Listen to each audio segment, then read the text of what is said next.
अभी मैं मौजूद हूँ शाहपुर विधानसभा के शाहपुर में। हमारे सामने मौजूद है जन स्वराज की नेत्री अनुरानी झा। इनसे मैं जानने की कोशिश करूँगा, चूँकि चुनाव काफ़ी नज़दीक है, जन स्वराज की खेमा में किस तरह की तैयारियाँ चल रही है और लोगों के बीच में मिलना, कोई भी कार्य पड़ता है चंद मिनटों में जाना, जो है क्या कुछ मतलब अगर शाहपुर विधानसभा से जीती है तो इनकी क्या प्राथमिकता रहेगी, इन सबों के बारे में मैं मैम से जानने की कोशिश करूंगा। सबसे पहले हमारे चैनल में स्वागत है। जी, आपका भी स्वागत है यहाँ पर मेरे घर पर।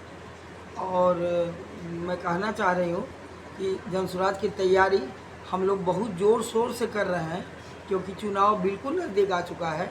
अभी तो एकदम ऐसा काम होना चाहिए जो हम लोग फतह हासिल कर पाए और बिहार को नया बिहार बनाने में कामयाबी में हम लोग का साथ हो, जन स्वराज का साथ हो। शाहपुर विधानसभा को लेकर के किस तरह की तैयारियाँ चल रही है?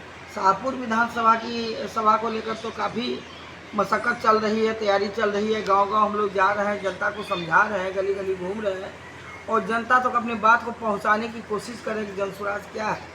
बहुत आदमी में हम लोगों के बात को समझ भी रहे हैं, अब जो नहीं समझ रहे हैं उसको काफ़ी हम लोग मेहनत करके समझा भी रहे हैं कि जन स्वराज पार्टी क्या है, जन स्वराज जब आएगी तो आप लोगों के लिए क्या करेगी, बिहार को या भोजपुर को उठाने के लिए हमारी जन स्वराज पार्टी क्या करेगी। सबसे पहला प्राथमिकता हम लोग देंगे कि पलायन को दूर करेंगे। शिक्षा तो यहाँ एकदम नीचे स्तर में शिक्षा का ये आ गया स्तर, इसको हम लोग अच्छा से अच्छा शिक्षा का स्तर ऊंचा करेंगे। पलायन बंद कर देंगे, वृद्धा लोग को 2000 रुपया पेंशन देंगे और ये किसान भाई लोग जो हैं इनका भी स्थिति बद से बदतर है, इन लोगों को भी सुविधाएँ हम लोग प्रदान करेंगे। और कई तरह की समस्याएँ हैं शाहपुर भोजपुर में, रोड नाला गली बहुत तरह की समस्या है। स्कूल का व्यवस्था ठीक नहीं है, अस्पताल का व्यवस्था ठीक नहीं है, भ्रष्टाचार का तो कुछ कहना ही नहीं है। अभी रोज़ डेली देखिए कि रोड पर एक्सीडेंट हो रहा है, कई तरह की समस्याएं हैं जो जनता झेल रही है। इसलिए हम लोग एक एक करके जब हम लोग का सत्ता आएगा, जब स्वराज पार्टी आएगी, उसी के लिए हम लोग इतना मेहनत कर रहे हैं कि अपने बिहार के वासी को, अपने भोजपुर के वासी को इस संकट से हम लोग दूर कर पाए। लोगों के बीच आप अगर जाती हैं तो क्या कुछ कमियां आपको दिखाई देती है? लोग जैसे आप बुलाते हैं, कोई गरीब परिवार है, अगर किसी प्रकार का दिक्कत रहता है, अब जाते हैं तो मतलब कैसा महसूस होता है आपको? हम आपको बता रहे हैं कि हम लोग जब जाते हैं तो गरीब को देख के तो लगता है कि हृदय फट जाएगा आदमी का। ना उसको सोने का बिछावन है, ना उसके वो घर जिस घर में वो लोग रहता है उस पर छत है, ना बच्चे लोग के देह में वस्त्र है, ना उसको खाना है। शिक्षा और ये सब का तो बात ही दूर कर दीजिए। जो माने शुरुआती लाइफ होना चाहिए ज़िंदगी में, समाज में जो जीने के लिए एक अच्छा ज़िंदगी होना चाहिए, वो भी उनके पास नहीं है। बहुत दर्दनाक स्थिति है। कई गांव में हम लोग घूमते हैं, वहाँ पानी का व्यवस्था नहीं है। दूर से आदमी जाते हैं, पानी लाके घर में रखते हैं तो पीते हैं। तो सोचिए कि मेरा बिहार कैसा है, बिहार का क्या स्थिति है। इसी को दूर करने के लिए हम लोग जन स्वराज आ रही है और जितने भी हम लोग जन स्वराज के नेत्री हैं या जन स्वराजी हैं, सभी हम लोग मिलजुल कर बिहार को उठाने की बात कर रहे हैं और करेंगे।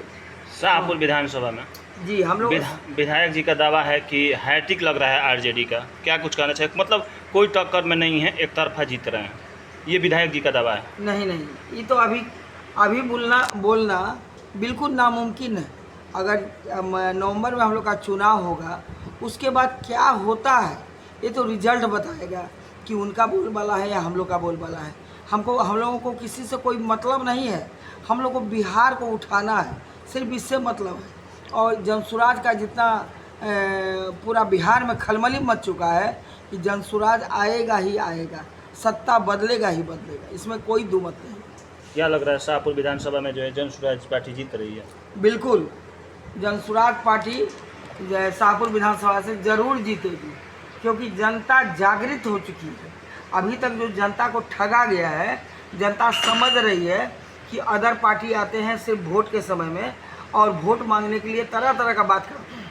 अभी देखिए कि मोदी जी आए हुए हैं, माननीय मोदी जी आए हुए हैं और ये 1.25 लाख करोड़ की बातें यहाँ से करके बिहार से गए थे कि अपने जनता को हम देंगे। वो पैसा कहाँ गया, किस जनता को मिला? हमको तो कुछ आइडिया नहीं है कि किस जनता तक वो पैसा पहुँचा। अभी भीड़ आए, भीड़ वादा किए हैं। तो इस तरह से बार बार जनता जो ठगी जा रही है तो उसको तो जनता समझेगी। हम लोग का काम है जनता को जागृत करना, समझाना। अगर कोई नेता है बहुत माननीय है, सम्मानीय है, तो उनसे मेरा यही कहना है कि जो भी वादा करें वादा को पूरा करें, जनता को ठगे नहीं। जनता अब ठगी नहीं जा सकती है, वो छलावा में नहीं आ सकती है। जनता को इतना ठग लिया गया है कि वो किसी भी पार्टी पर विश्वास नहीं करती है। कोई भी पार्टी हो, बीजेपी हो, राजद हो, कांग्रेस हो, या हम लोग का जनसुराज ही क्यों ना हो, वो किसी पर फेथ नहीं कर रही है। इतना उस सबका विश्वास टूट चुका है। वही विश्वास को लौटाने का काम हम लोग कर रहे हैं जनसुराज के माध्यम से, कि जनसुराज अगर आएगी तो जनता का एक एक दुख, एक एक तकलीफ हम लोग दूर करने का कोशिश करेंगे। और आगे तो ईश्वर की कृपा। नरेंद्र मोदी जी काफ़ी जो है यहाँ पर आए हुए थे जी। जो है वहाँ पर जो है बहुत सारी जो है कमियाँ थी, विक्रमगंज जी, में बता जी, रहे हैं। जी, जी। वहाँ पर जो है दे करके गए हुए हैं। जी। बता रहे हैं कि मतलब बिहार आगामी चुनाव होने वाला है, जिसमें मतलब हमारी पार्टी जो है संघर्ष कर रही है और जो है गरीबों की पार्टी है बीजेपी पार्टी। माननीय मोदी जी यहाँ आने वाले आ चुके हैं। जी जी। जितने भी बीजेपी के अफसर हैं या जितने भी अफसर हैं, ये लोग रोड पूरा चमका दिए हैं। पूरा ऑफिस से रोड तक सब चमक रहा है। जहाँ तक मोदी जी का आँख जाएगा वहाँ तक चमक रहा है। यहाँ 2 बिहार बन चुका है, जहाँ से मोदी जी चलेंगे और जहाँ से हमारी जनता चलेगी, तो दोनों का 2 रुख है। आप देख लीजिए जाके, वहाँ प्रत्यक्ष गवाह आपको मिल जाएगा। तो मोदी जी से ये मेरा कहना है कि कम से कम अपने पथ पर से छोड़ के बिहार, जहाँ बिहार के बच्चे रहते हैं, जहाँ बिहार के नौजवान रहते हैं, उस क्षेत्र में